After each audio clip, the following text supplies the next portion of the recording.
तो एक बार फिर दक्षिण में बीजेपी का जो एंट्री गेट था वहां से कई बड़े सवाल खड़े हो रहे हैं। बात कर्नाटक की हो रही, तो क्या कर्नाटक में सीएम बदलने वाला है? शिव कुमार और सस्पेंस बढ़ा दे रहे हैं। शिव कुमार ने कह दिया अभी कुछ देर पहले, वादा निभाना एक बहुत बड़ी ताकत है। तो कर्नाटक कांग्रेस में कला है। इस बीच सीएम सिद्धारमैया बोले कि अगर बुलाया गया तो दिल्ली जाऊंगा। और सिद्धारमैया और शिव कुमार की जो लड़ाई है वो कर्नाटक के मठों तक पहुंच गई है। और कांग्रेस, इसके चलते नुकसान ये होगा कि कांग्रेस की सोशल इंजीनियरिंग बिगड़ेगी। ये भी एक बड़ा सवाल है। और अगर डीके शिव कुमार को प्रमोशन मिला तो सिद्धारमैया ने क्या कोई प्लान तैयार कर रखा है? क्योंकि जो मुख्यमंत्री है वो अभी वेट एंड वॉच वाले मोड में है। और इन सब के बीच आखिर आपको छत्तीसगढ़ में कांग्रेस की हार और 5 साल के कार्यकाल का जिक्र बार बार क्यों आ रहा है?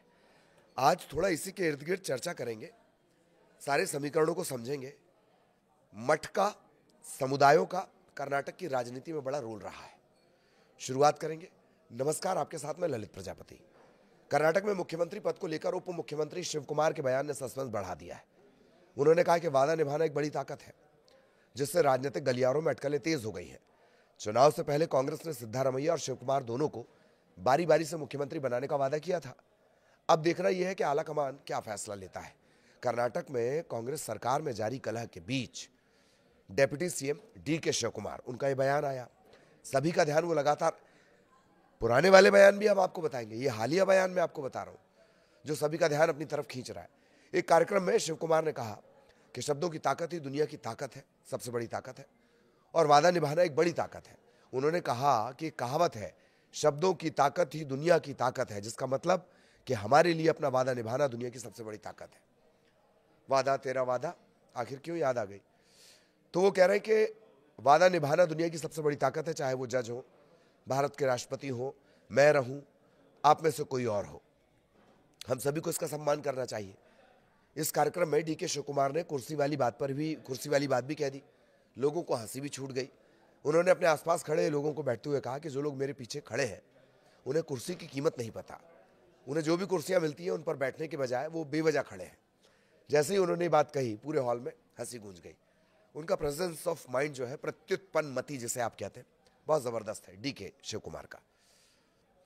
तो आपको बता दें कि कांग्रेस के दिग्गज नेता और सीएम सिद्धारमैया के बीच और डेप्यूटी सीएम के बीच खींचतान देखने को मिल रही है। Deputy CM DK Shiv Kumar का कहना है कि साल 2023 में राज्य में कांग्रेस की जीत के बाद रोटेशनल बारी बारी मुख्यमंत्री पद पर सहमति बनी थी। हालांकि राज्य के जो सीएम सिद्धारमैया वो इस दावे को खारिज कर रहे हैं। इस बीच डीके शिव कुमार का वादा निभाव वाला बयान आ गया। कांग्रेस के शीर्ष नेतृत्व को कहीं ना कहीं आईना दिखाने की कोशिश है, बताने की कोशिश है कि 2.5 साल में सीएम बदलने के का जो कथित वादा है वो याद करिए, क्योंकि वादा निभाना बड़ी ताकत है।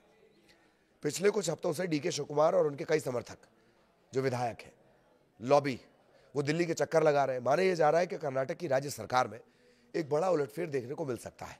सूत्रों के मुताबिक कांग्रेस के शीर्ष नेतृत्व ने कहा है, आला कमान ने, कि वो सभी प्रकार की रुकावट दूर करने के लिए काम कर रहे हैं।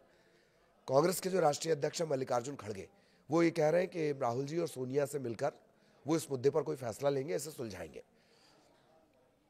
तो कांग्रेस की कर्नाटक की जो कला है वो दिल्ली दरबार में ही शांत होगी, ये भी कहा जा रहा है। पार्टी अध्यक्ष मल्लिकार्जुन खड़गे ने भी नई दिल्ली में बैठक करने की बात भी कह दी है। इधर सीएम सिद्धारमैया और डीके शिव कुमार भी दिल्ली आने पर राजी है। सीएम सिद्धारमैया ने गुरुवार को क्या कहा कि अगर हाईकमान बुलाएगा तो वो दिल्ली जाएंगे, क्योंकि कांग्रेस अध्यक्ष मल्लिकार्जुन खड़गे ने कहा कि नई दिल्ली में Rahul Gandhi, CM Siddaramaiah, deputy CM DK Shiv Kumar की एक बैठक होगी। मीटिंग में सभी मुद्दे सुलझा लिए जाएंगे और आगे के रास्ते पर चर्चा होगी, और इस तरह से जो भ्रम है वो खत्म किया जाएगा।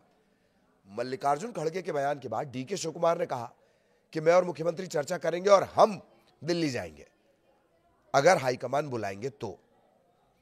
खबर यह भी है कि सीएम सिद्धारमैया ने अपने घर पर, अब बहुत ध्यान से सुनिए, अपने घर पर सिद्धारमैया ने जी परमेश्वर और सतीश जारकीहोली, एच.सी. महादेवप्पा, के वेंकटेश, के.एन. राजन्ना, ऐसे जो अपने बिल्कुल करीबी हैं, ऐसे वरिष्ठ मंत्री और नेताओं की एक बैठक भी ले ली है।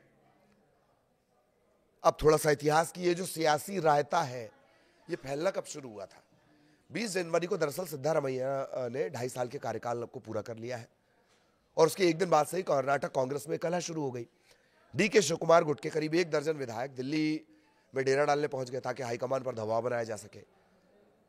छत्तीसगढ़ का घटनाक्रम याद रखते रहिएगा, नहीं याद होगा तो मैं आपको आखिर में याद दिलाऊंगा। हालांकि जब ये बात निकल कर आई तब सीएम सिद्धारमैया से पूछा गया कि भाई विधायक क्यों वहां चले गए दिल्ली, तो सिद्धारमैया ने विधायकों की दिल्ली जाने के सवाल पर कहा कि उन्हें तो कोई जानकारी नहीं। उन्होंने दावा किया कि वही मुख्यमंत्री और अगला बजट भी पेश करेंगे। सूत्रों के हवाले से खबर यह भी कि सिद्धारमैया का खेमा दिल्ली पहुंचकर पार्टी पर दबाव बनाने को लेकर बहुत सतर्क है। सिद्धारमैया ने इस हफ्ते ये बात मानी है कि कर्नाटक सरकार में सीएम पद को लेकर एक भ्रम, कंफ्यूजन पैदा हो रहा है और पार्टी को इस पर तस्वीर साफ करने के लिए वो कह रहे हैं। किसे कह रहे हैं? इशारों में आला कमान को। और वो खुद फिलहाल किस स्थिति में? Wait and watch. तो कर्नाटक कांग्रेस के बीच एक तरह से लीडरशिप गेम चल रहा है और ये लीडरशिप गेम गुरुवार को नए लेवल पर पहुंच गया। सिद्धारमैया और उप मुख्यमंत्री डीके शिवकुमार दोनों ही नेता टॉप पोजीशन पाने के लिए अपने अपने दांव खेल रहे हैं। पार्टी हाईकमान ने वरिष्ठ नेताओं की बैठक बुलाई है। खड़गे ने यह तक कहा कि सत्ता संघर्ष को सुलझाने के लिए बड़े नेताओं की बैठक बुलाई गई है। अरे अंदाजा इसी से लगा जी, सुरजेवाला को भेजना पड़ा भाई। खड़गे इस बात पर जोर दे रहे हैं कि सबने मिलजुल कर परामर्श करेंगे और उसके बाद कोई फैसला लिया जाएगा। सूत्र ये कह रहे हैं कि पार्टी तब भी नए मुख्यमंत्री पर जोर देती है तो उन्हें दूसरे नामों की लिस्ट भी दी जाएगी। अब यह बताता है कि सिद्धारमैया और शिवकुमार के बीच दरार कितनी गहरी है। कांग्रेस की 2023 की बड़ी चुनावी जीत के बाद से लगातार गाहे बगाहे शीर्ष पद को लेकर यह झगड़ा सामने आता रहा है। बात अब दोनों दिग्गजों से हटकर विकल्प पर भी खबरें आने लगी। ऑप्शन क्या होगा भाई? तो सिद्धारमैया समर्थक और प्रभावशाली दलित नेता गृह मंत्री जी परमेश्वर भी एक ऑप्शन हो सकते हैं। उन्होंने खुद एक टिप्पणी कर दी, बयान दे दिया, कहा कि मैं हमेशा से मुख्यमंत्री बनने की दौड़ में रहा हूं। बुधवार को पीडब्ल्यूडी मंत्री सतीश जारकीहोली की अध्यक्षता में एक बैठक हुई। जारकीहोली ने डीकेएस से मुलाकात की, लेकिन किसी भी पक्ष ने बैठक का ब्यौरा नहीं दिया। कुर्सी के कलेश का यह किस्सा पुराना है। कांग्रेस की 2023 की चुनाव जीत के बाद सिद्धारमैया और डीके शिवकुमार, इनके बीच झगड़ा शुरू हो गया था। सिद्धारमैया को नया मुख्यमंत्री बना दिया गया, लेकिन डीके शिवकुमार को लगता है कि जीत दिलाने वाले चूंकि वो थे तो उन्हें पद मिलना चाहिए था। उन्हें इसके बजाय डेप्यूटी सीएम बना दिया गया, राज्य कांग्रेस प्रमुख भी रहने दिया गया। अब ये विरोधाभास कैसे हुआ? पार्टी का फॉर्मूला एक आदमी एक पद का है, ये नियम तोड़ दिया गया। तब समझौते की बात भी हुई। डीके शिवकुमार ने कहा कि हम 5-6 लोगों के बीच गुप्त डील हुई है। सिद्धारमैया 5 साल के बीच में यानी 2.5 साल बाद पद छोड़ देंगे। पिछले हफ्ते ही वो बीच का समय बीत गया, 2.5 साल हो गए। इसके बाद से डीके शिवकुमार के समर्थक विधायक पार्टी पर दबाव बना रहे हैं कि अब सीएम बदला जाए। डीके शिवकुमार खुद खुलेआम कह रहे हैं कि वो ये पद चाहते हैं। पिछले हफ्ते कर्नाटक कांग्रेस प्रमुख पद छोड़ने का संकेत भी उन्होंने दे दिया। अभी हमने आपको बताया कि मुख्यमंत्री ने यह दावा किया है कि वो पद पर बने रहेंगे, राज्य का बजट तक पेश करेंगे। जवाब में शिवकुमार उन्हें ऑल द बेस्ट भी कह रहे हैं। 2 दिन पहले डेप्यूटी सीएम डीके शिवकुमार ने एक्स पर एक धमाकेदार पोस्ट कर दिया। उन्होंने लिखा कि सभी 140 एमएलए, 224 के आसपास सीटें हैं कर्नाटका में और 135 के करीब 135 से ज्यादा कांग्रेस को मिली थी। तो डीके क्या लिख रहे हैं? सभी 140 एमएलए मेरे एमएलए हैं, ग्रुप बनाना मेरे खून में नहीं है। सीएम ने कैबिनेट में फेरबदल करने का फैसला किया। हर कोई मंत्री बनना चाहता है, इसलिए उनका दिल्ली में लीडरशिप से मिलना स्वाभाविक है। क्यों ये तर्क दे रहे हैं? क्योंकि उनके जो समर्थक हैं वो कहाँ दिल्ली में डेरा डाले हुए दबाव बनाने के लिए, पर वो कैबिनेट रिशफल की तरफ इसे जोड़ रहे हैं। वो कह रहे हैं उनका अधिकार है, हम उन्हें रोककर ना नहीं कह सकते। सीएम ने कहा कि वो 5 साल पूरे करेंगे, मैं उन्हें शुभकामनाएं देता हूं, हम सब उनके साथ काम करेंगे। सीएम और मैंने दोनों ने बार बार कहा है कि हाईकमान की बात मानी जाएगी। अब ध्यान दीजिएगा, अब बयान हम में नहीं रहा है, मैं हो गई है, वी नहीं रहा, आई हो गया है। चलिए आपको पॉलिटिकल पेज की एक तरफ दूसरी तरफ लिए चलते हैं। कौन बनेगा मुख्यमंत्री वाले खेल में अब शिवकुमार के पक्ष में वोक्का लिग्गा समुदाय के मठ उतर आए। वोक्का लिग्गा लिंगायत, इनसे सिद्धारमैया के अहिंदा फॉर्मूले ने निपटा था। यह अपने आप में एक बहुत विस्तृत टॉपिक है। तो वोक्का लिग्गा के जो मठ है वो डीके के पक्ष में उतर आए हैं। तो सिद्धारमैया ओबीसी और दलित नेताओं के जरिए सियासी लॉबिंग शुरू कर रहे हैं। सीएम भले कोई बने, लेकिन जानकार ये कह रहे हैं कि ऐसे में कांग्रेस की जो सोशल इंजीनियरिंग है वो धड़ाम ना हो जाए जिसके दम पर 2023 में बंपर जीत मिली थी। वोक्का लिग्गा समाज से जुड़े हुए आदि चुंचनगिरी मठ भी इस पॉलिटिकल पावर गेम में उसकी एंट्री हो गई है। आदि चुनचनगिरी मठ के प्रमुख हैं निर्मलानंद नाथ स्वामी। अब वो खुलकर डीके शिव कुमार के पक्ष में है, कांग्रेस को अल्टीमेटम दे रहे हैं। सिद्धारमैया के करीबी दलित और ओबीसी नेताओं ने अपनी सियासी लॉबिंग शुरू कर दी है। कर्नाटक में छिड़ी सीएम पद की लड़ाई में कांग्रेस का समीकरण उलझता दिख रहा है। निर्मलानंद कांग्रेस को चेतावनी दे रहे हैं। कांग्रेस नेतृत्व को सूबे की सत्ता के शीर्ष पद को लेकर जल्द फैसला देने का अल्टीमेटम। उन्होंने कहा कि टीवी पर लगातार वो राजनीतिक घटनाक्रम देख रहे हैं। वोक्का लिग्गा मठ हमेशा सभी समुदायों का सम्मान और सहयोग करने वाला है।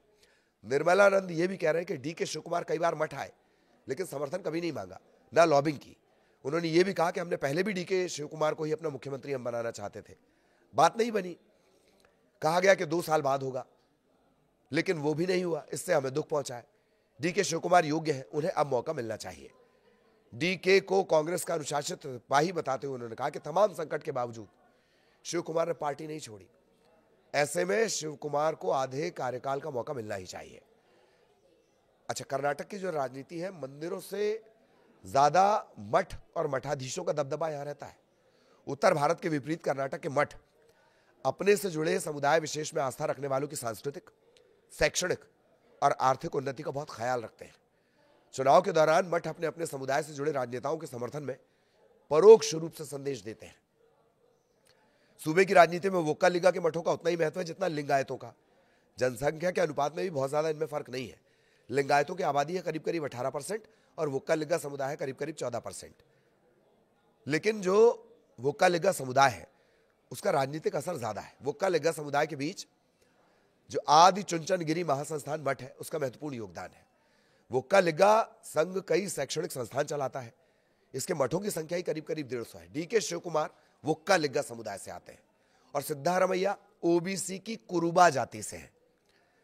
कर्नाटक की सियासत में दोनों ही जो जातियां हैं इनका अपना दबदबा है। सिद्धारमैया ओबीसी के प्रमुख चेहरे हैं और सामाजिक न्याय के एजेंडे को जमीन पर उतारने में जुटे हैं।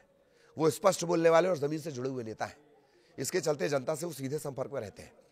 सिद्धारमैया ने समुदायों के वर्चस्व को अपने अहिंदा फॉर्मूले से पहले भी पछाड़ा है। लोकप्रियता के मामले में भी सिद्धारमैया सबसे आगे है। अब जो शिव कुमार है, डीके शिव कुमार, वो कांग्रेस के संकट मोचक माने जाते हैं। कांग्रेस के लिए कई बार फ्रंट पोर्ट पर उतरकर उन्हें काम करते देखा गया है। कई बार आपने देखा होगा जब कहीं सरकार गिरने की दिक्कत आई, जब कहीं विधायकों को सुरक्षा मुहैया कराने की बात आई, जब कभी विधायकों को छिपाने की बात आई, जब कभी विधायकों को तिजोरी में विधायक या कोई भी नेता उन्हें तिजोरी में रखकर रखने की बात आई, तब कौन सामने आया? डीके। इसके अलावा डीके कर्नाटक में कांग्रेस के वोक्का लिग्गा का चेहरा ही नहीं है, बल्कि जो बीजेपी का हिंदुत्व का प्लान है, काउंटर प्लान भी डीके शिव कुमार है।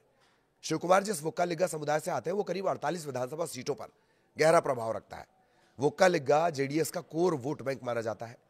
जेडीएस के संस्थापक देवेगौड़ा और कुमारस्वामी वोक्का लिग्गा समुदाय से ही आते हैं। बीजेपी के पास वोक्का लिग्गा में कोई प्रभावी चेहरा नहीं है। जो येदियुरप्पा है वो लिंगायत से आते हैं और जेडीएस फिलहाल राजनीतिक तौर पर कमजोर हुई है। डीके शिव कुमार के चलते वोक्का लिग्गा समुदाय का झुकाव कांग्रेस की तरफ बढ़ा था, लेकिन अब डीके शिव कुमार को सीएम की कुर्सी न मिलने से यह समुदाय थोड़ा निराश है। कांग्रेस हाईकमान अगर डीके शिव कुमार के मुद्दे को टालता रहा तो वोक्का लिग्गा समाज पार्टी से दूर हो सकता है। अब सिद्धारमैया के जातीय गणित के बारे में, कर्नाटक में स्थानीय मान्यताओं के मुताबिक जो कुरुबा जाति होती है उसे चरवाहा माना जाता है। पूरे कर्नाटक में फैले हुए ये सिद्धारमैया इसी समाज से आते हैं। राजनीतिक तौर पर उन्हें बहुत ताकतवर तो कभी नहीं माना गया, लेकिन सिद्धारमैया ने उन्हें राजनीतिक पहचान जरूर दी है। कर्नाटक में कुरुबा जाति की आबादी है 7%। 2 दर्जन से ज्यादा सीटों पर किसी भी दल का खेल बनाने और बिगाड़ने की ताकत इनके पास है। डीके शिव कुमार के समर्थन में जिस तरह वोक्का लिग्गा है, उसी तरह कुरुबा और ओबीसी जातियां सिद्धारमैया के पक्ष में लामबंद है। सिद्धारमैया का समर्थन खासकर दलित और ओबीसी नेताओं की जिस तरह से बैठकें चल रही है उससे साफ है कि अपना अपना खेमा मजबूत किया जा रहा है। ऐसे में कांग्रेस अगर राज्य के संकट का हल नहीं निकाल पाती है तो उसका सियासी समीकरण बिगड़ जाएगा।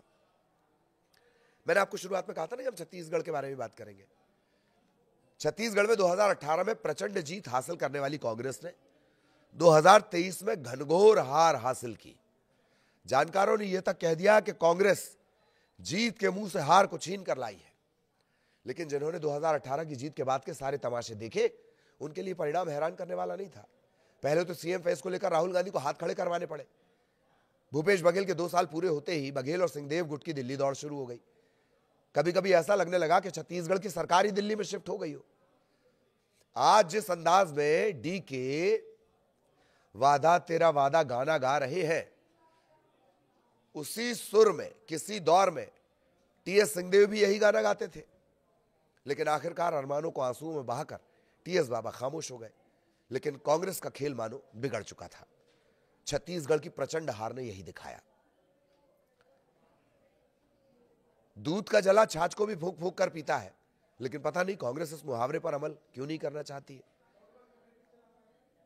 तो यह पूरा अपडेट था कर्नाटक में किस तरीके के हालात हैं और किस तरीके से हालात वहां बदल रहे हैं। आगे भी अपडेट आप तक पहुंचाएंगे। नमस्कार।